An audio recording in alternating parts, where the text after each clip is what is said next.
अस्सलाम वालेकुम। आज हम मौजूद हैं फेडरल वफा की उर्दू यूनिवर्सिटी अब्दुल हक कैंपस में और आज का पॉडकास्ट एक मेहमान ख़ास सैयद अली रज़ा सीनियर जर्नलिस्ट उनके साथ है। आए चलें हम आपको उनका पॉडकास्ट दिखाते हैं और हमारे सीनियर होस्ट जो हैं वो हमने समाजी तौर पे तब्दीलियाँ लेकर आए ना, हमारे मिजाजों के अंदर तब्दीलियाँ आई, तो सियासी तौर पे भी हमारी ज़िंदगियों के अंदर अब तब्दीलियाँ आई हैं। सियासी सोचों के हवाले से भी है ना, हमें हमारे पास तब्दीलियाँ आई हैं। देखिए मामला क्या है, मैं अक्सर ये बात कह रहा होता हूँ कि मैं रियासत के साथ खड़ा हूँ। रियासत कौन सी रियासत कि अगर कोई शख्स पाकिस्तान मुखालिफ बात करेगा और अगर उसको जो है उसको तनकीद का निशाना बनाना, उसको बताना कि भैया आप यहाँ पर गलत हो, आप यहाँ पर गलत हो, और अगर वो किसी सियासी एजेंडा को वो टो कर रहा है और उसका एक बड़ा मासिस जो है उसको देख रहा हो और उसका वो मासिस मेरे पास आके ट्रैफिक जो है वो जो बुरा भला कहना शुरू कर दे और बोले कि जी आप टाउट हैं, चूँकि आप पाकिस्तान की बात कर रहे हैं, आप जो हैं पाकिस्तान की बात कर रहे हैं तो इसलिए आप लिफाफा लेते हैं, शायद इसलिए बात कर रहे हैं, आप उन लोगों की बात नहीं कर रहे जिन पे जुल्म हो रहा है बकौल उनके, आप इसलिए जो है लिफाफा है। अच्छा जी, फिर आपने दूसरे उसको डिस्कस करना शुरू कर देते हैं और उसके बाद आपको पता चलता है कि यार अगले दिन आप फिर जीरो पे खड़े हैं। तो कितनी थैंकलेस जॉब है मेरी नज़र में ये।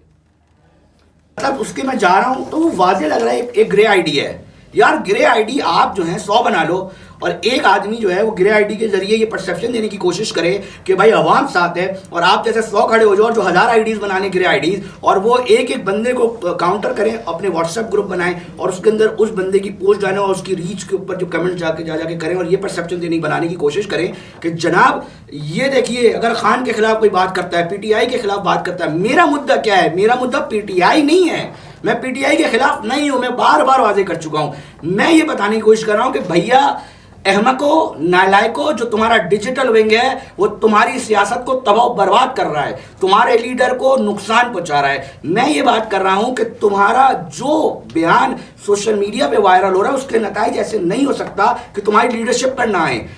जो सोशल मीडिया पे बैठ के अगर पाकिस्तान के खिलाफ बात कर रहा है तो ऐसा कैसे मुमकिन है कि यहाँ मौजूद लोगों के ऊपर उसके असरात ना आए? भाई कराची के अंदर अगर पूरे हमने माजी में ही देखा ना, होता है जब आपके अंदर मीर जाफिर और जो गद्दार हों वो मौजूद हों, और आपके अंदर एक बहुत बड़ी तादाद गद्दारों की मौजूद है पाकिस्तान तहरीक इंसाफ की, जो मैं समझता हूँ कि जो ना खान के साथी हैं, ना खान के साथ मुखलिस हैं, ना पाकिस्तान तहरीक इंसाफ के साथ मुखलिस हैं, ना पीटीआई के किसी वर्कर के साथ मुखलिस हैं। मैं ये दावा कर सकता हूँ कि वो लोग मुखालिफ क्या होंगे, बदतरीन उनके दुश्मन है। अच्छा अली भाई, हमारा चैनल ऐसा है कि हम अगर आप कह रहे हैं गद्दार लोग हैं तो हमारा ऐसा चैनल कि हम चला सकते हैं, अगर आप नाम लेना चाहें तो कोई इसमें हर्ज नहीं है, ठीक है। दूसरी बात यह कि आपके खुद अपने इस ओपिनियन के अंदर तजाद है कि आप कह रहे हैं कि वो जो डफर्स जो हैं वो इद्दत के डिस्कस कर रहे हैं और इस वजह से वो हाईलाइट, उनकी वजह से डिस्कस हो रहा है। लेकिन जिन्होंने किया डिस्कस, जिन्होंने आगाज किया, भाई एक चीज 4 लोगों ने देखा, उसको गलत नहीं मैं कह रहा हूँ एक चीज 4 लोगों ने देखा। मैं कह रहा हूँ भाई जो समझते हैं इनको गलत, मैं कह रहा हूँ वो गलत, आप नहीं समझते, मैं कह रहा हूँ गलत है यार। मैं क्या कह रहा हूँ, मैं जो बात कर रहा हूँ, जो मेरा जिस वीडियो के ऊपर तो मुझसे डिबेट कर रहे हो यार, मैंने उसके ऊपर बनाई वीडियो कि यार ये तो गलत थे ना यार, मैं मान रहा हूँ ठीक है गलत है जी शाहजेब साहब, यार आप तो महान लोग हो यार, तो दुश्मन मतलब प्लान करके नहीं कर पा रहा यार, आप इतने नालायक डफर दो, आप उसको खुद प्लेट में बना कर दे रहे हो और कह रहे हो भाई ये लो हमारी मारो। मतलब आप समझ सकते हो ये नालायकी की इंतहा पे लोग हैं। और फिर बड़े बड़े यूट्यूबर वही अल्फाज जिस पर आपको एतराज है उसको लिख कर उसको डिस्कस करके दोबारा बोल रहे हैं कि ये नहीं होना चाहिए। मतलब यार आप खान, मतलब आप एक तरह से। अच्छा अली भाई, कराची की बात चल रही है तो उस पर हम बात करना चाहेंगे कि गुज़िश्ता मेयर कराची की बात करें जब से वो यहाँ पर है, जब से उन्होंने इक़्तिदार संभाला है 2 साल हो गए उनको। 2000 पिछले साल में अगर बात करें तो ये जो गट्टर के ढक्कन होने की वजह से, मैनुअल खुलने की वजह से 19 बच्चे जाबाज हुए।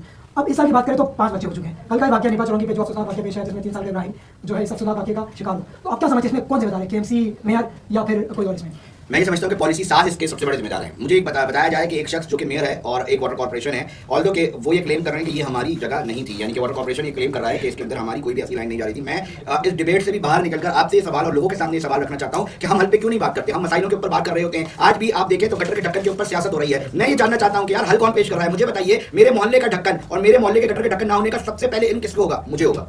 मैं वहां का अगर यूसी काउंसलर हूं तो मुझे होगा, मैं अगर वहां का कोई मुकामी नुमाइंदा हूं तो मुझे होगा। सवाल यह है कि वो पॉलिसी स्टार्स मुकामी हुकूमतों को, मुकामी नुमाइंदों को क्यों पावर नहीं कर रहे। सवाल यह है कि यूसी लेवल के लोगों की जिम्मेदारी है कि उनके उधर के लोग उस यूसी काउंसलर मुकामी क्यादत के करीब होते हैं। एक टाउन के अंदर मुताबिक यूसी काउंसलर होंगे तो वो बेहतर अंदाज में ये गटर के मामला अगर आप दे देंगे किसी एक शख्स पर, कहेंगे यार आपकी जिम्मेदारी पूरे गटर के ढक्कन कहीं खुले हुए नहीं रखे हो। और बात यह है बैठते थे वो ताजर जिसकी मॉल इतना बड़ा है, क्या उसकी जिम्मेदारी नहीं थी कि यार तुम इतना बड़ा बिजनेस कर रहे हो, इस शहर के सामने खुला हुआ gutter in a good faith humanity base, यार तुम बंद कर देते, तुमने नहीं किया। उस वक्त लोग भाई अभी भी आप जाओ, आप देखते हो, आप बड़े से गटर के ढक्कन को खुला देखते हो, उसमें ना मैं उसको बंद करने की कोई एक जर्रा बराबर 0.1% भी कोशिश करता हूं। बाइक होगी तो बाइक साथ से गुजार देता हूं, गाड़ी होगी तो उससे बच के निकल जाता हूं। यार मैं कब ऑन करना शुरू करूंगा इस शहर को? मुझे जहां गटर का ढक्कन खुला मिलता है मैं पहले वीडियो बनाता हूं, रुक के आगे निकल जाता हूं, वापस आता हूं, वीडियो बनाता हूं, वाटर कॉर्पोरेशन की जिम्मेदारी उसको भेजता हूं, टाउन की जिम्मेदारी उसको भेजता हूं। ये मेरी रेगुलर प्रैक्टिस है। मेरे पास एक ऑप्शन है, मैं गाली देके भी निकल सकता हूं। अच्छा, कह रहे मेयर कराची इसमें उनका कोई फॉल्ट नहीं है, ये वाटर कॉर्पोरेशन का हिस्सा है और उनको ये साबित करना चाहिए, ठीक है ना? चाहिए वाटर कॉर्पोरेशन मेयर के पास ही है। वाटर कॉर्पोरेशन ये कह रहा है कि ये हमारी गाड़ी है। सुनिए ना, तो नहीं हो गया ना, उसकी भी तो जिम्मेदारी है इसके अंदर, मैं यही आपसे पूछना चाहूंगा। सर ये जिम्मेदारी मेरी, हम सबकी है, मेरी बात समझिएगा। ये आज हम इसके ऊपर बात कर रहे हैं कि जी किसकी जिम्मेदारी है। मैं कह रहा हूं इस जिम्मेदारी, ये सवाल नहीं है कि किसकी जिम्मेदारी है, सवाल ये है कि इस मसले का हल क्या है, इस मसले का हल कौन करेगा। कि भाई आप सोचे तो यार इस की इंतहा है कि आपके प्राइम टाइम शोज जो है गटर के ढक्कन पर हो रहे हैं। कहने को मेट्रोपॉलिटन सिटी है, कहते हैं असेंबली के अंदर ऐवान में आकर हुक्मरान कि ये शहर जो है वो पाकिस्तान चलाता है, ये 70% रेवेन्यू देता है, और आपके प्राइम टाइम शोज के अंदर उस शहर के ढक्कन न होने की वजह से बच्चों की नाशे नालियों से निकल रही है। आप तसव्वुर तो करें कि Pakistan is not a poor country, it's a poorly manage country. मैं बार बार ये बात समझाने की कोशिश करता हूं बनानों को कि आपकी नाकिस पॉलिसियां हैं जिससे आवाम बदजन हो रही है, आप उसके ऊपर कुछ काम करने को तैयार ही नहीं है। भाई शहर सूबे में हुकूमत किसी और पार्टी से हो, मेयर कराची कौन है? सुप्रीम कोर्ट ने आर्टिकल 140A अप्रूव किया हुआ है, यहाँ भाई मेयर को इख्तियारात दे दो। एमक्यूएम का इसके अंदर एक स्ट्रगल शामिल है। एमक्यूएम कहती है इसको आइन में तरमीम करके इसके अंदर इसको वाजे ये कर दो कि जो बजट आपके पास आता है वफाकी सतह से सूबों के अंदर, उसके अंदर वो डायरेक्ट वफाक नीचे भी दे दे। मामला क्या है कि अब तो इससे ऊपर की डिबेट चढ़ चुकी है। 28वीं आईनी तरमीम में जो बजट आपके पास आता था अब उसके ऊपर भी कटौती लगने जा रही है, जिसकी वजह से तहफ्फुज़ात है पूरी पाकिस्तान पीपल्स पार्टी हो गई या नून लीग हो गई। मामला बहुत संगीन नौयत इख्तियार कर चुका है कि आप नीचे मुकामी सतह पर जब तक एक आम आदमी को नहीं एम्पावर करेंगे। दूसरी, मैं तमाम सियासी जमातों को बशमूल कोई भी हो, मैं कहता हूं ये जमहूरी नहीं है। सब बुरा ना माने, मैं बड़ा तल्ख जुमला देने वाला हूं कि बात यह है, बहुत तल्ख जुमला होगा कि मामला यह है कि आप ये देखेंगे 84 में एक बनने वाली जमात जो कि पाकिस्तान के मंजर पर तालिब इल्मों ने बनाई। ये पाकिस्तान की वाहिद जमात है जिसको स्टूडेंट विंग ने एक मदर विंग को जन्म दिया। मेरी बात समझ नहीं कितनी ताकतवर होगी। और उसके साथ साथ मैं ये कहना चाहता हूं कि बदनसीबी देखिए कि ये क्लेम ये करते हैं कि हमारे 15,000 के करीब लगभग जो है लाशें हमने उठाई हैं बच्चों की, हम इन्होंने उस सियासत से इतनी लाशें दे दी। मैं ये सवाल कर रहा हूं, देखें बार बार मैं, बड़ा तल्ख जुमला है कि एमक्यूएम की सियासत से उसका जो वोटर है उसको नहीं फायदा मिल रहा। मैं ये बार बार कह रहा हूं, मैं ये क्यों कह रहा हूं जरा समझने की जरूरत है, इस पर कोई बुरा ना माने।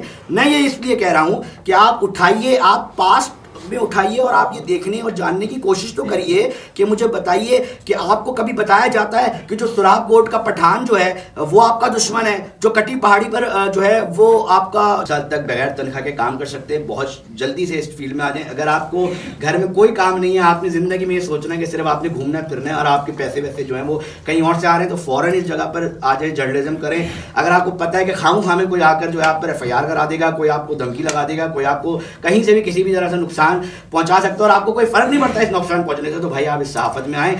आपको गालियां खाने का शौक है, कभी आप किसी सियासी जमात से आप सोच लेंगे जी आपको इस आप तय कर लिएगा भाई इस सियासी जमात से आपको गालियां खाने का शौक है, तो आप सहाफत में आए। मैं वर्स्ट कह रहा हूं कि थैंकलेस जॉब है जिसको जिंदगी में ये शौक होना कि यार आपकी कोई छोटी सी भी तारीफ ना करे, ठीक है ना, तो आप इस फील्ड में आ जाए। बहुत बहुत शुक्रिया अली भाई, आपका अपने हमें मीडिया हेड को टाइम दिया, बहुत बहुत शुक्रिया। ये था हमारा आज का प्रोग्राम, इंशाल्लाह नेक्स्ट प्रोग्राम में फिर देखें और जानिए। आज के पॉडकास्ट में सैयद अली रज़ा ने सबका पर्दाफाश कर दिया। बहुत सी नॉलेज की चीज़ें सैयद अली रज़ा ने बताई। और इस वीडियो को लाइक करें, सब्सक्राइब करें, दोस्तों के साथ शेयर करें और बेल आइकन को दबाना ना भूलें ताकि हमारी मज़ीद मालूमात और वीडियोज़ आप तक पहुंच सकें।